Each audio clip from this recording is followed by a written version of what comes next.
हाँ जी, कैसे हैं आप सब? क्लास 11th आई होप बहुत अच्छे हैं। जनरल एंट्री समझ आ रही है।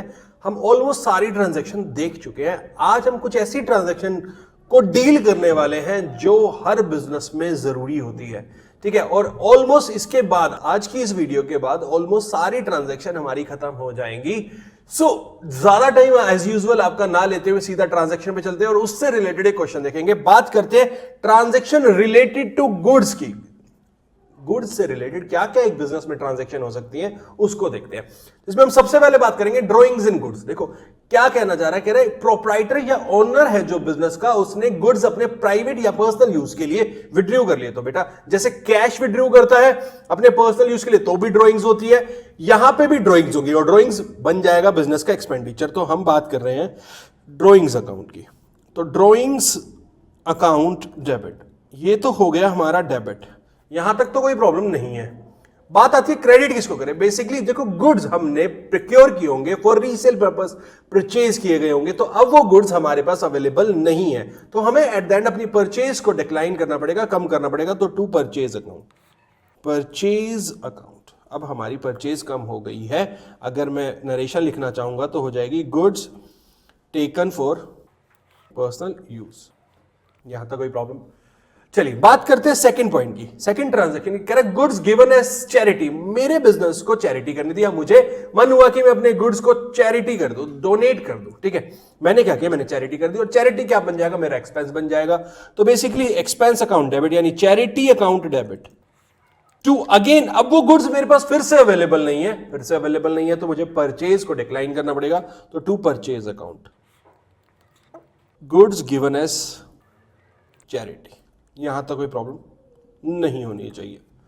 बात करते हैं थर्ड ट्रांजैक्शन की। कह रहे हैं goods distributed as free sample. बेटा मैं मार्केट में कुछ नए गुड्स को या नए प्रोडक्ट को लॉन्च करना चाहता हूं और मुझे चाहिए कि एक अच्छा रिस्पांस मिले, तो मैं क्या आता हूं, मैं स्टोर टू स्टोर जाता हूं और उनको बोलता हूं सर आप इसको यूज करके देखो। मैं कंज्यूमर्स के पास जाता हूं, मैं कुछ भी अगर मैं बोलूं तो एडवर्टीजमेंट का जरिया बना रहा हूं इसे अपने गुड्स को, ताकि लोग अगर उसको एटलीस्ट यूज करेंगे तो बहुत अच्छा लगेगा, तभी जाके मेरे गुड्स को वो परचेज करेंगे। तो बेसिकली मैं यहां क्या कर रहा हूं, मैं एडवर्टाइज कर रहा हूं अपने गुड्स को। तो बेटा ये जो खर्चा है ये मेरा एडवर्टीजमेंट का खर्चा बन जाएगा जो फ्री सैंपल मैं दे रहा हूं। तो advertisement expense, advertisement expense account debit, account debit to, बेटा वो गुड्स अवेलेबल नहीं है फिर से, तो परचेज को फिर से डिक्लाइन करना पड़ेगा। तो परचेज अकाउंट, यहां तक कोई प्रॉब्लम।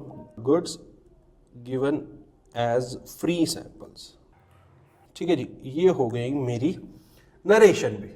अब बात करते हैं सबसे इंपॉर्टेंट पॉइंट की रिलेटेड टू गुड्स, ठीक है।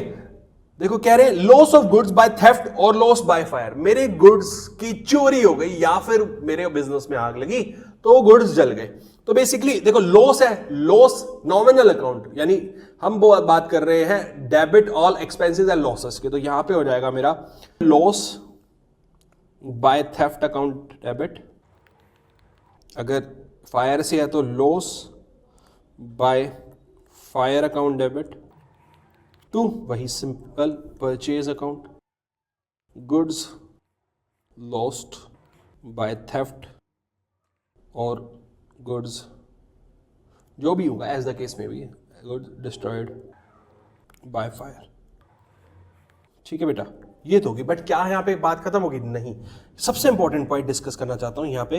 अब कह रहा है कि देखो जनरली बिजनेस इंश्योरेंस करवा लेती है, उसके लिए कह रहा है in case goods were insured, goods insured थे एंड क्लेम भी हमने लॉन्च कर दिया, and claim is launched with the insurance company, ठीक है, मैंने क्लेम भी लॉन्च कर दिया। तो केस 1 बना रहा हूं इसके में भी, ठीक है। इंश्योरेंस कंपनी के साथ केस लॉन्च कर दिया हमने, इंश्योरेंस कंपनी के साथ केस लॉन्च कर दिया हमने।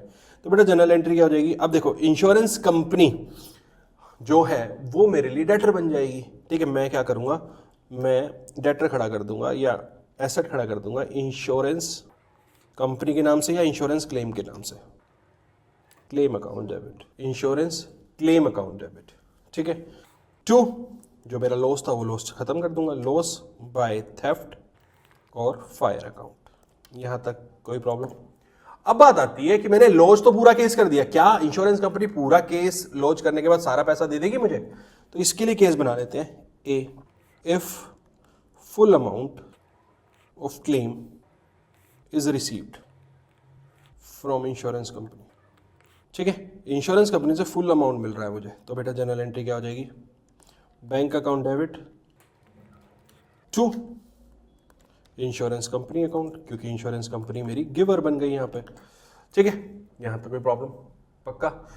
चलिए बात करते हैं केस 2 की। If insurance company does not admit full claim, तो अब क्या करेंगे उस केस में, क्या एंट्री बनेगी? देखो जितना पैसा मिलेगा वो तो बैंक में आ ही जाएगा, बैंक अकाउंट डेबिट। ठीक है, कि देने वाला bank account debit to insurance company, जितना पैसा मिला। बट क्या इंश्योरेंस कंपनी ने पूरा पैसा दिया? नहीं। तो बाकी वाला जो डिफरेंशियल अमाउंट है वो कहां जाएगा बेटा? वो मेरा लॉस ही रहेगा। तो लॉस बाय थेफ्ट या फिर फायर अकाउंट, जितना है ये मैं अपने पीएनएल से चार्ज कर दूंगा। आई बात समझ में? हाँ सर समझ तो आई, थोड़ी थोड़ी आई, पूरी नहीं आई। Please explain with an example. Example क्यों, पूरा क्वेश्चन करते हैं आपके साथ। चलिए आइए क्या कहता है समझते हैं। चलो करें स्टार्ट, ज्यादा टाइम नहीं लेंगे ना। चलो आगे बात करते हैं। कह रहे pass the journal entries for the following. First transaction क्या है आपके लिए? कह रहे proprietor withdrew for his personal use cash 40,000 and goods 20,000। मैंने अभी आपको बताया था, चाहे कैश में विड्रॉवल हो पर्सनल यूज के लिए या फिर गुड्स का विड्रॉवल हो फॉर पर्सनल यूज, दोनों ड्रॉइंग्स है। तो बेटा एक्सपेंस तो मेरा ड्रॉइंग्स हो गया, तो ड्रॉइंग्स अकाउंट डेबिट। ठीक है, टू जितना कैश में है वो कैश हो जाएगा, टू कैश अकाउंट। ठीक है, drawings account debit to cash, जितना कैश का था, टू परचेज, जो गुड्स लिए थे, जो गुड्स विड्रॉ किए हैं। तो बेसिकली ड्रॉइंग्स मेरी हो जाएंगी 60,000 रुपीज की, कैश हो जाएगा 40,000 से एंड परचेज 20,000 से क्रेडिट। यहां तक कोई प्रॉब्लम? यहां तक कोई प्रॉब्लम नहीं है। नरेशन आप खुद कर सकते हैं। सेकंड ट्रांजैक्शन देखते हैं। कह रहे goods for 1 lakh were given away as charity, जिसका सेल प्राइस 1,20,000 है। सो बेसिकली मैं चैरिटी का एक्सपेंस कॉस्ट प्राइस पे लूंगा या सेल प्राइस पे?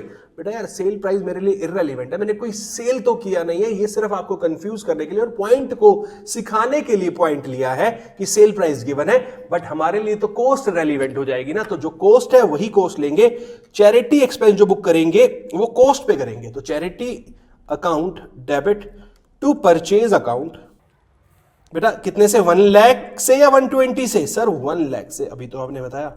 यहां तक भी कोई प्रॉब्लम नहीं है सर। कितने से? 1 लाख रुपीज से। बात करते हैं थर्ड ट्रांजैक्शन की। कह रहे goods worth rupees 50,000 were distributed as free sample. Free sample मतलब एडवर्टीजमेंट एक्सपेंस, कितने के? 50,000 रुपीज के। तो एडवर्टीजमेंट एक्सपेंस अकाउंट डेबिट, कितना? 50,000 रुपीज टू परचेज अकाउंट, कितना बेटा? 50,000 रुपीज। यानी जो मेरा एक्सपेंडिचर है कितने का हो गया? 50,000 रुपीज का हो गया। चलिए बात करते हैं goods worth rupees 1 lakh and cash 40,000 were stolen by an employee, loss by theft. तो loss by theft account debit. बेटा अमाउंट कितना हो गया? 1,40,000, चाहे गुड्स गए हो चाहे कैश गया हो, लॉस तो लॉस है 1,40,000 रुपीज। टू बात करेंगे टू। अब बात आ रही है कि परचेजेस से कितना जाएगा और कैश से कितना जाएगा। जितना जितना है उतना उतना चला जाएगा। जो गुड्स गए हैं वो 1 लाख के गए हैं, परचेज अकाउंट हो जाएगा क्रेडिट 1 लाख से और टू कैश 40,000 से। इसमें तो कोई इशू है ही नहीं, बात खत्म। चले आगे 40,000 रुपीज से। चलिए बात करते हैं सिक्स्थ एंट्री की। Goods worth rupees 2 lakh were destroyed by fire. Loss कितने का है? 2 लाख रुपए का। Insurance company admitted and paid for 60% amount. तो बेटा सिर्फ और सिर्फ सबसे पहले तो देखो मैं लॉस बुक करूंगा, यहां पे करूंगा मैं triple entry. First loss by fire account debit to purchase account. Purchase भी मेरी कम होगी ना बेटा, कितने से? 2 लाख रुपीज से। यहां तक कोई प्रॉब्लम नहीं है आपको? नहीं सर यहां तक तो कोई प्रॉब्लम नहीं है। बेटा सेकंड एंट्री, अब मैंने सेकंड एंट्री के लिए मैंने को क्या करना पड़ेगा? मैं सबसे पहले इंश्योरेंस कंपनी को क्लेम लॉन्च करूंगा, तो इंश्योरेंस कंपनी मेरा डेटर बना देता हूं मैं। Insurance company account debit to loss by fire account, कितना बेटा? मैं तो मांगूंगा ना पूरा, इंश्योरेंस कंपनी मुझे प्लीज 2 लाख रुपीज दो, यस और नो। ये थोड़ा ना कहूंगा कि पहले ही कम दे दो, पूरा क्लेम तो मेरा 2 लाख रुपीज का रहेगा। थर्ड एंट्री की बात करते हैं। बेटा इंश्योरेंस कंपनी ने कितना दिया मुझे? सिर्फ 60%। तो मेरे बैंक में कितना आया? Bank account debit 60% of 2 lakh, 1,20,000 rupees. Loss कितने का हो गया मेरा? Loss by fire account debit 80,000 rupees का। 2 क्या करूं, बोलो इंश्योरेंस कंपनी कितने से, 2 लाख रुपीज से। यहां तक तो कोई प्रॉब्लम नहीं है आपको, पक्का? ठीक है, तो यहां पे हमारे सारी ट्रांजैक्शंस कंप्लीट होती हैं और उससे रिलेटेड हमने क्वेश्चन देखा। नेक्स्ट वीडियो में आपके लिए लेके आ रहा हूं एक बहुत इंपॉर्टेंट क्वेश्चन के लिए जो पूरे के पूरे हमारे जनरल एंट्री पे बेस रहेगा। तो हम ऐसी 2-3 वीडियोस अब क्वेश्चन पे करेंगे, हमारी ट्रांजैक्शन जो भी है वो हमने कंप्लीट कर लिए। तो स्टे ट्यून, मिलते हैं नेक्स्ट वीडियो में, but please please please share करो ना यार और सब्सक्राइब करो चैनल को। Till then take care.